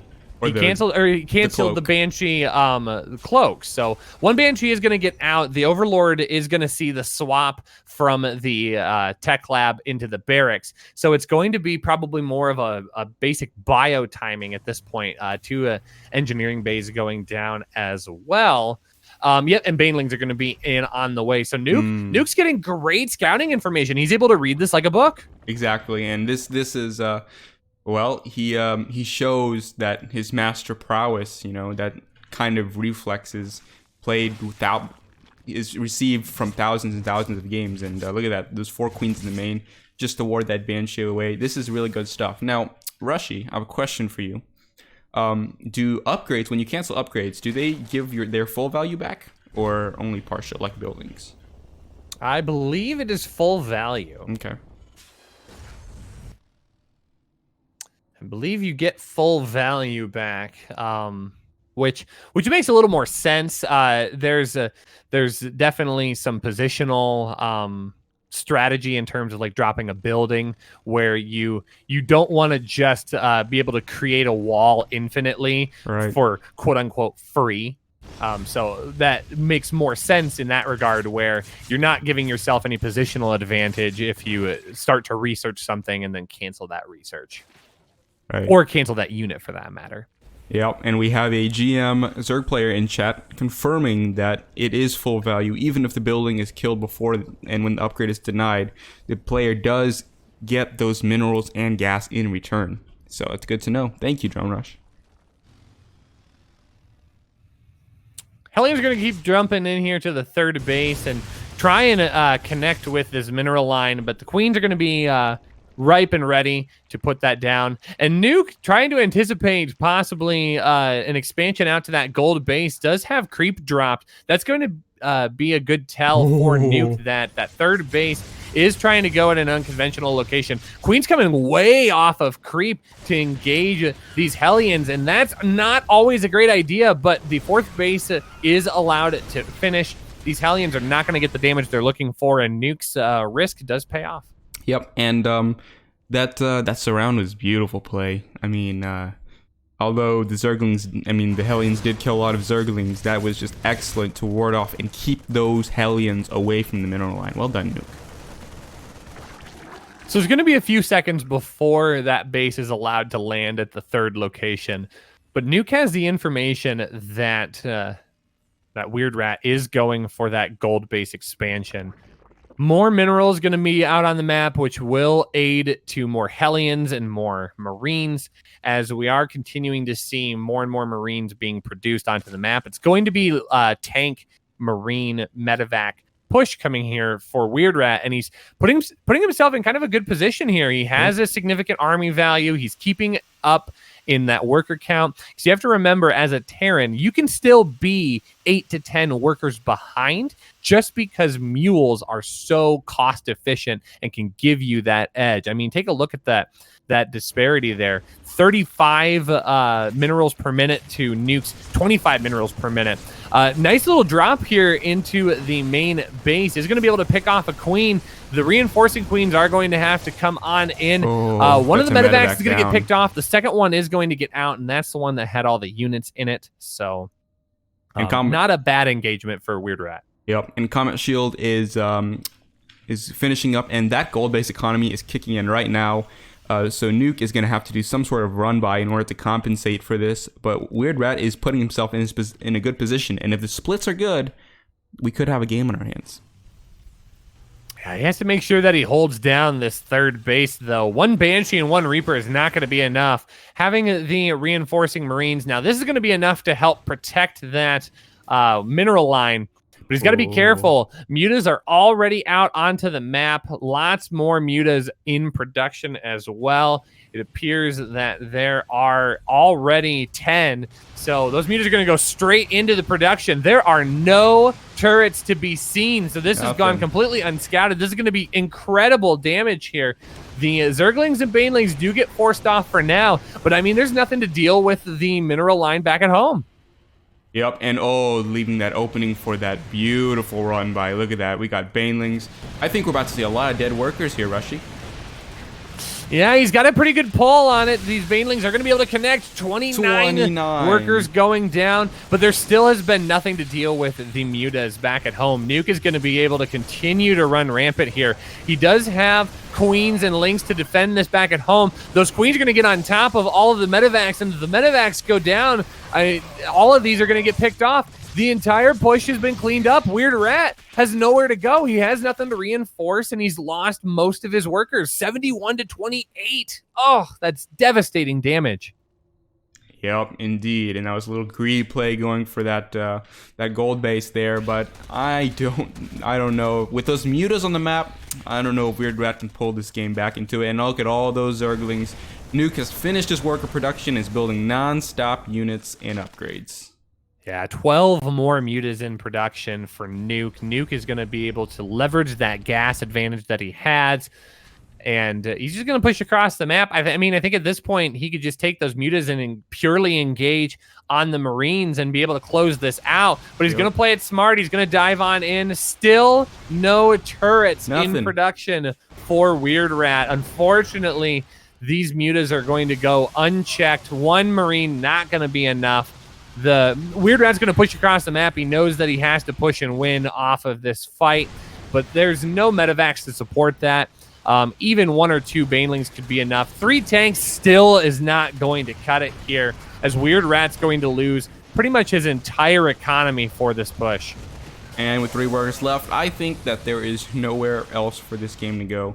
Nuke is going to start, well, he's going to try to win with this push, but I don't think it's happening. Look at, Nuke is going to pull all of his units home, and once he destroys that army, well, look at that beautiful surround on that thing. Oh. Yeah, I was going to say, this is going to be a great surround. Every stim is lost time here. Some friendly fire from the tanks is going to be very, very scary damage. One Baneling.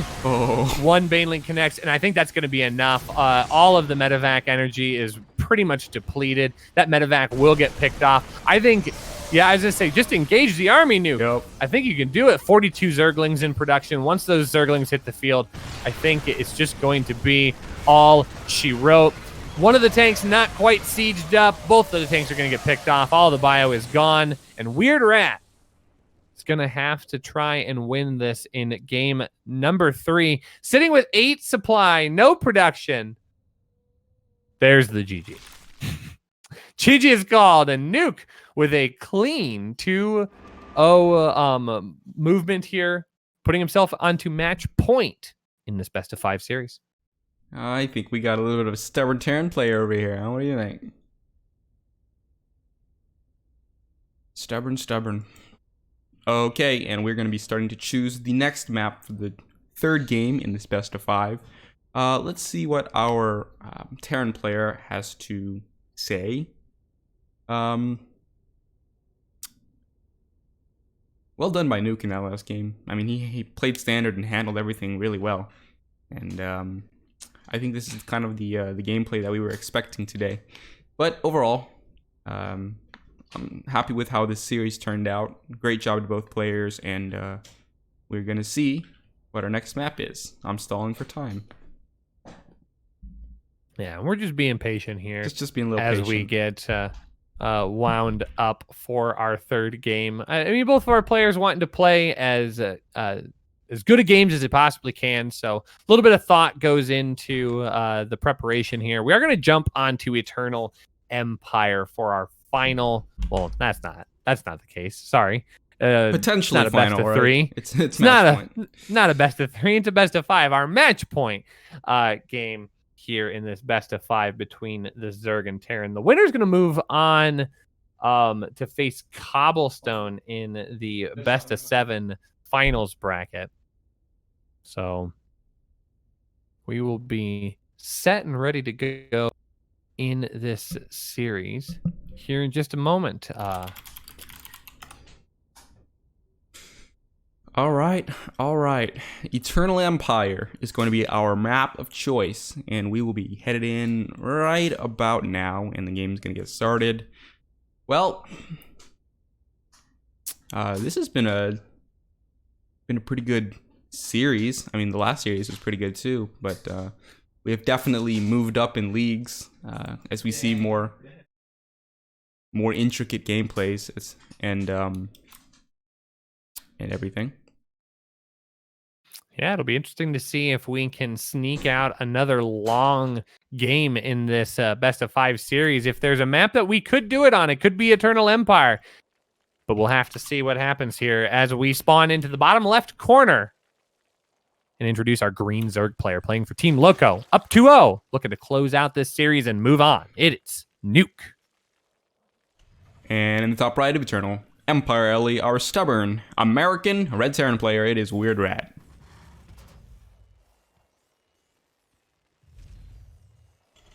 Alright, well, I don't expect anything less than standard here, but if Nuke has managed to outplay Weird Rat as he did in the last 2 games, I think it's going to be easy sweep up. But if Weird Rat wants to try something different, now is the time, because then he can catch Nuke off guard and potentially take a game off of him and put himself back into the series. But you're right. I may be regretting making everything best of 5s and best of 7s, because relatively speaking, all the games yesterday were relatively short. But what is that, like 2 20-minute matches in a row? Yeah, I think this one went to about like 13 or 14 minutes. But as you said, I mean, that's the difference in MMR, right? As we get higher and higher up on the ladder, players are a little bit more confident in their macro cycles and their long form build orders, to where they can draw these games out just a little bit further. And I mean, that's not a bad thing by any stretch of the imagination, as we are gearing up for yet another macro game. I think on top of that, MMR, I think lower level players are maybe more enticed by the shorter game and cheating. I don't know why cheating came into my head. And cheesing their way to a victory. A little bit shorter game gives them a little more focus to put their energy into. They're not worried about tiring out over the course of a long game. Because let's be real. I mean, you get into the 15, 20, 30-minute mark of any game, and it gets difficult to play. Yep. It's very, very difficult for players to keep that momentum going, to keep the thought process, to constantly back and forth with all of the different strategies bouncing around the map. There's a lot to consider as you go into the longer games. So as you see players continue to play these long form games and make great decision making into the 15, 20, 30-minute marks, I mean, imagine it like running a marathon. Yep. And there's a lot of exhaustion that comes into play, and certainly good amount of endurance that goes into playing these games. Yeah. And it looks like we're going to boil ourselves into yet another longer game as both players are starting to get set up. It's going to be a quick third base out of Weird Rat, building it up in his main. So that's a bit of a greedy play here by our Red Terran. Yeah, and not only greedy, very risky. I mean, especially that we know that Nuke likes to position his Zerglings all over the map. But back to what you were saying about the endurance, like running a marathon, and that is really something that distinguishes pro players from I guess grandmasters. You know, there are these pro players have played thousands upon thousands of these late game 20-30 minute games, and they are comfortable, they're in their zone. You know, they have everything down to a science. I take my 8th base, 9th base, etc. I transfer, I build, I follow up, I scout, and they can keep doing this for like an hour or something like that. And that is really a marked distinction of skill. But back into the game, we have this Hellion Reaper push. I'm gonna come in, poke in, try to do some damage. But I think with these many Zerglings and with this many Queens, Nuke has got this his natural at least under lock and key. I really like the destruction of the destructible rocks at the natural location. It's going to give Nuke a little bit more positioning in terms of engaging upon Hellions that might push up into there. If for some reason this were a Hellbat timing, he would be able to get a better surround on those as well. But at this point, nothing really cheeky coming out of our Terran player. Going for a 1-1-1 is going to be a Liberator that pops out of the starport here. The Hellions actually staying back at home. Weird Rat really concerned that he's not going to be able to hold a push that is incoming by Nuke, but Nuke's just continuing to drone back at home. He's picking up his lair. He's getting both of his Evo chambers, dropping down spore crawlers to help deal with the incoming Liberator that's going to be arriving at his natural base. He actually already has it pre-positioned here on the back side, so if Weird Rat's not careful, he could just shift click into this spore crawler.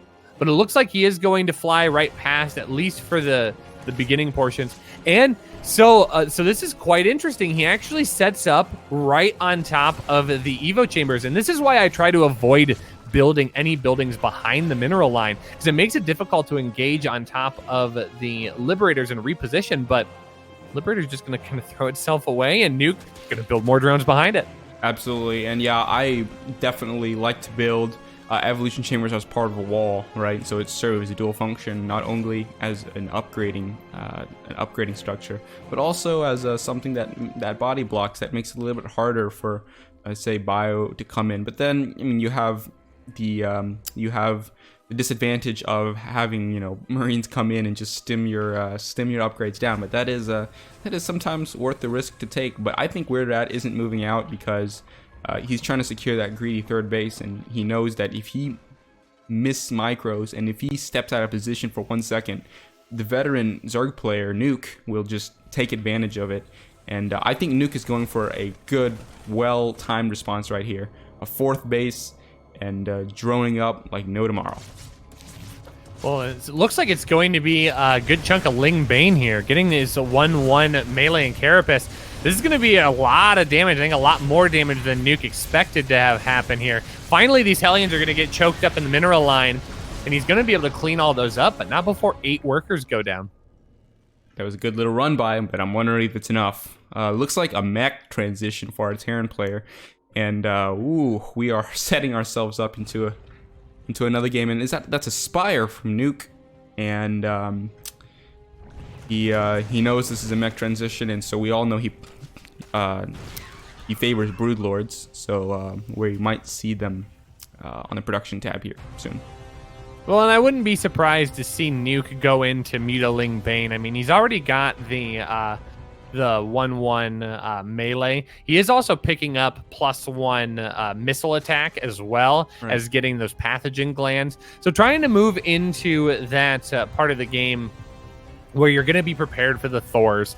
He's actually just getting one step ahead, right? So he'll have the mutas. Mutas will pop out onto the map. It looks like right now he's going to have enough gas for about 6, if he chooses to go for mutas, that is. Right. Yes, no, nope. I guess we're going to have to wait and see here. But anyways, he knows that any of those flying units come out, the immediate response once Weird Rat sees this is going to be into that Thor production. And having those pathogen glands down on infestors will make it much faster for him to be able to use Neural Parasite.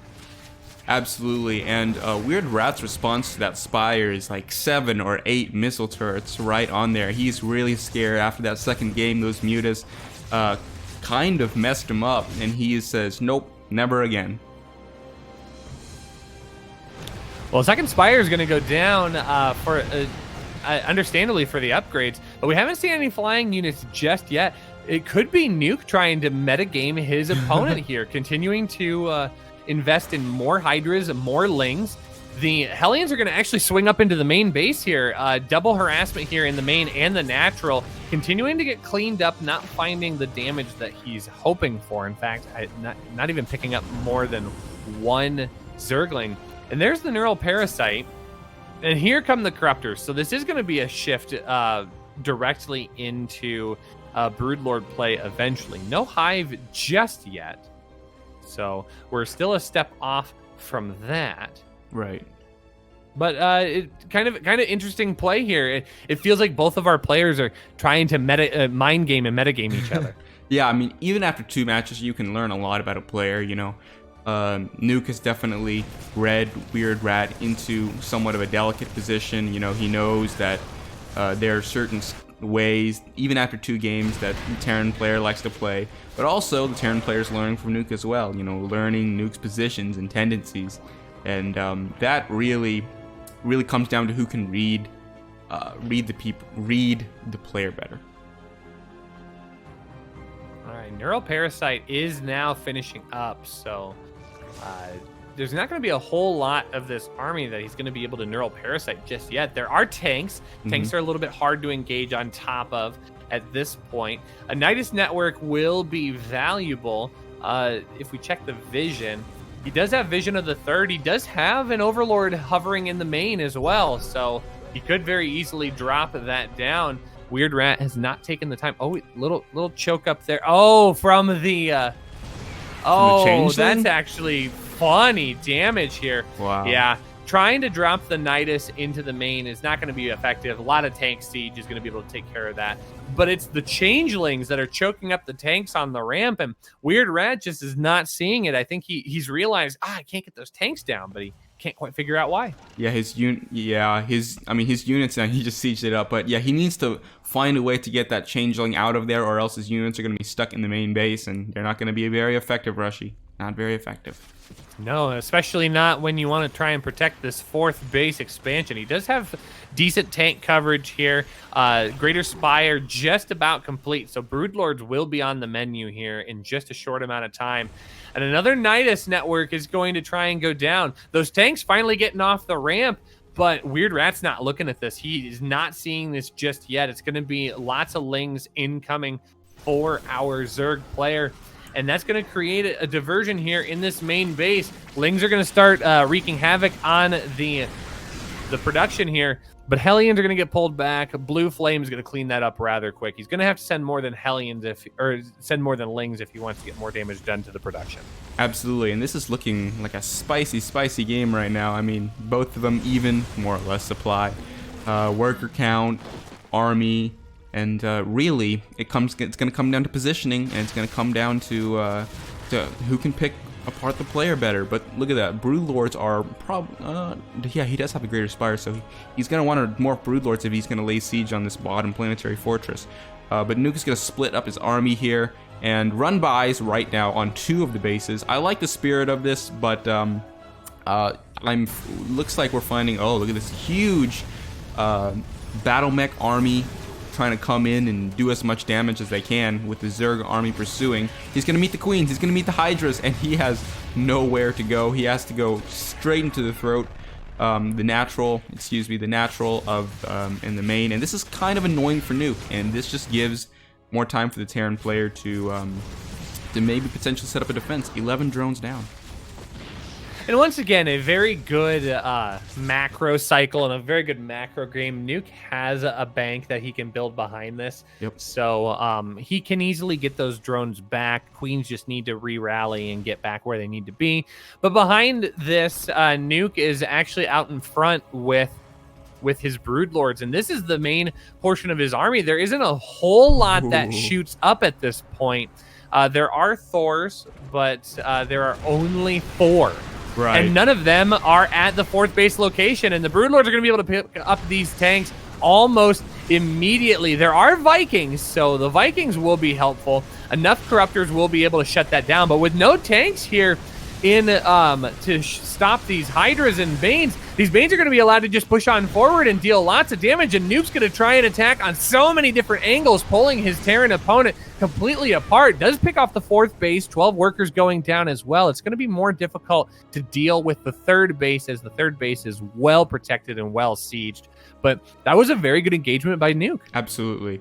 Yeah, and we have Nukes on the menu again, and I have, I'm questioning that, because that's a little bit of an odd way to play. But we do have similar banks now. Weird Rat was in an economic advantage, but he's going to try to use nukes to push that even further. But what he needs right now is a proper response to the main army. He doesn't. I mean, he can do all these tricks and pony tricks and one-trick pony and all that. I didn't use that correctly. Excuse me. He can do all of these party tricks and all of that. But if he doesn't have a proper response to this main army, he's just going to fall, and it was all going to be for nothing.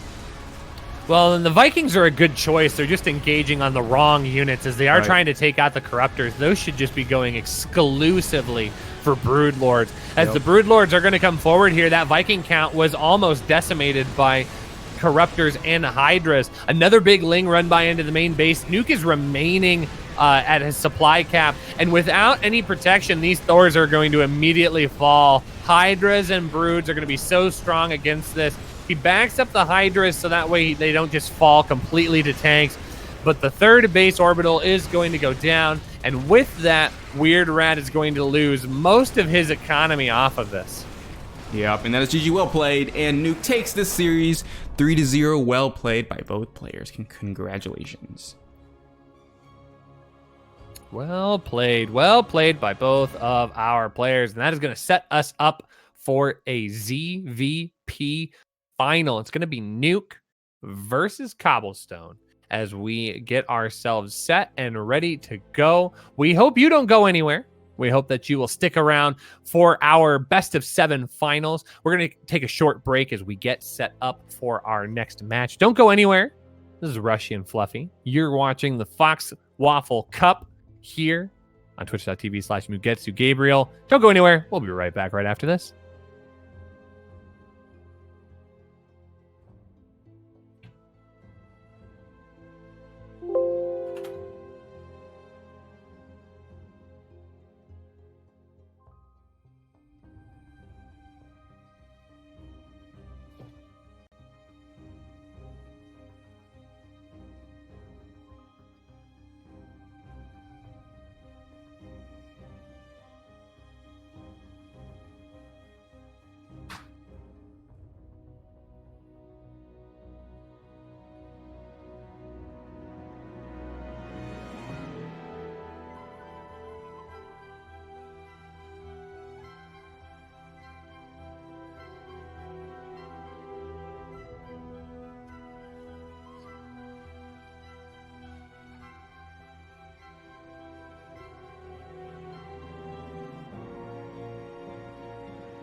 All right, ladies and gentlemen, thank you for waiting around. We are entering our first game in the best of 7 series. It is Cobble versus Nuke, a ZVP on Simulacrum LE. And today I am joined by the illustrious Rushy Cheerio, and well, we can't wait to cast this one out.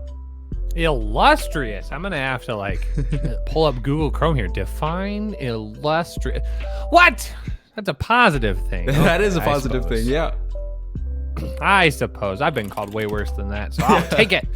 Yeah, we're getting excited here. It's going to be a best of 7. Both of these players playing some pretty good Starcraft today.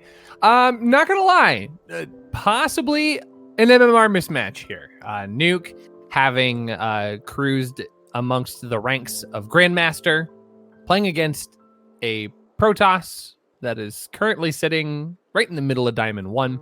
So we'll have to see what these two come up with to give ourselves some great games here in this grand final of the FoxWaffle Cup Master Diamond Bracket. So we're so glad that you could join us. Yeah, absolutely. And, Nuke's such a good player, and even though he's the favored one, we know that Cobble is capable of playing some cheesy strategies himself, so maybe he can take advantage of that. But here we go.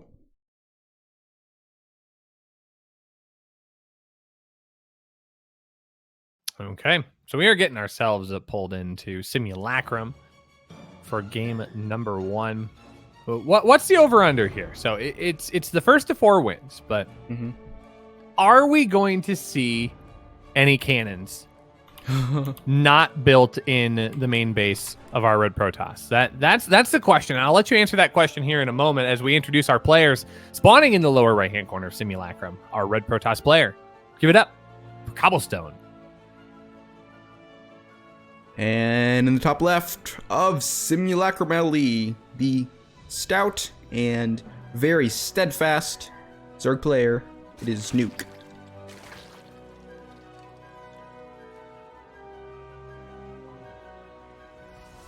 Okay then, let's see. Alright, standard opener.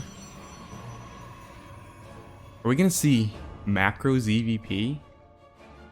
It's entirely possible that we might here. Maybe Cobblestone feels confident. He's like, I got the build order. It doesn't matter who I play. I can make this work against anybody. And that's it. What it seems to be here at the opening and onset of game number 1. Cobblestone is going to take the Gateway probe scout and get up here and make sure that it isn't anything too terribly crazy.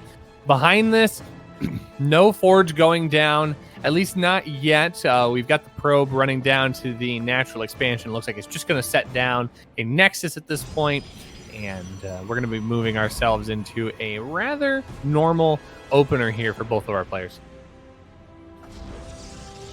Absolutely. So, Rushy, playing on Simulacrum, what are the pros and cons of this map? What do you like about this? Or if you have thoughts about the general map pool, right? You feel free to talk about them. Well, it's kind of interesting. It's an interesting question. Yeah. I feel like we've been seeing StarCraft 2 map editing start to slip into the patterns that Brood War is starting to experience with map editing, where we're not going to provide any balance to units because with Brood War, Brood War is such an old game, and it's reached the point where there's not a whole lot that we can do to change things up without drastically changing the game. Right. So what they do to get around that is they make maps that allow for benefits for each one of the races. I think we're starting to see a little bit of that, not to the same extent, as the balance team is hard at work trying to continue to create new balance suggestions for StarCraft 2. But I definitely think that we're starting to see more maps that allow different races to have strengths and weaknesses that aren't incredibly overpowered. You think about like Purity and Industry has that island map that can be really strong for Terran players. You can think of a game like Golden Wall, or a map like Golden Wall that could be really strong for Protoss if they want to go for air, lots of different attack paths. And Zerg always has a lot of options when you take a look at larger maps as well. When I see Simulacrum, I see kind of more of our standard pro GSL style map where the third base is rather easy to take. It is also pretty easy to siege for both players. And not a whole lot of gimmicks or tricks to the map. So I like where the maps are at. I think the maps are neat for this season. What I always hope that they do, nice little surround here by the Zerglings, are going to be able to trap those in, and those adepts are going to fall. They're done. What I hope that the map editors continue to do and the map creators continue to produce are good, solid, fundamental maps, but then also sprinkling in a couple of cheesier, different maps. I'm thinking like your Purities, your Golden Walls. I think that provides for some interesting gameplay, especially when you get out of the best of 3, best of 5 scenarios for pro games, and you start to see like the best of 9 show matches that Alpha X puts on, and you get to see some of those fun maps. And I guess we can talk more about this specific map since we do have a proxy Dark Shrine. Fluffy, what do you make of that? Proxy Dark Shrine, that is, he's trying to hide something, but Nuke is going to slip an Overlord, maybe? No, I saw an Overlord going somewhere, but this is going to remain unscouted for now. But I'm actually, I mean, Terran's my weakest race, but I'm also unfamiliar with Protoss builds. But is that Blink DTs that Cobble is going for, or maybe just regular DTs that he doesn't want being scouted? But he's definitely going to warp inside of the main base with that Warp Prism. That's exactly what he's trying to do. And Nuke, as of this moment, he doesn't have detection because he doesn't have it scouted. So no Blink DTs at this point. You do need the Dark Shrine down to research the Blink DT upgrade. Right. And there's not enough time for those DTs to be able to get that upgrade. So it is just probably going to be upwards of 4 DTs that are going to be ferried into the main base. And it's going to cause a lot of damage here because there isn't a whole lot of vision on the map. Nuke can easily get that very quickly. He does have his lair already completed. It wouldn't take very long for him to get a set of Overseers. This could hurt though. But the damage is going to be done well in advance. So we'll have to see what's going to happen here. Yeah, no Spore Crawlers in any of the mineral lines. So this will get immediate damage taken care of. The question will just be how much. All right, here we go. The Dank Templar are headed into the main base. They are being slipped out quietly. And the War Prism is just going to siege up. And here we go. He's going to maybe target that lair first. I don't know about that. I would target. I mean, it's not a terrible idea here. That would slow down all of his tech production. He won't be able to make any more Overseers beyond what he's already done. But he did get the Lurker Den out, so he does have some tier 2 tech still on the way. But he could see it. He is going to spot it, and he's going to jump right on top of it. This is actually really, really dangerous damage here by Cobblestone, getting a whole lot of value out of this drop. Yep, and wow, that after that much damage, Nuke is gonna have to work wonders to push his way back into the game. That spawning pool is exposed and it's gonna start bleeding out, but no worries. The Zerglings are here with the Overseers. They're just gonna be recalled back into the main base, and that was good play by Cobblestone overall. Yeah, I mean, I know you were concerned about that particular play, but this sets Nuke back, not economically, but tech-wise. He's going to have to rebuild all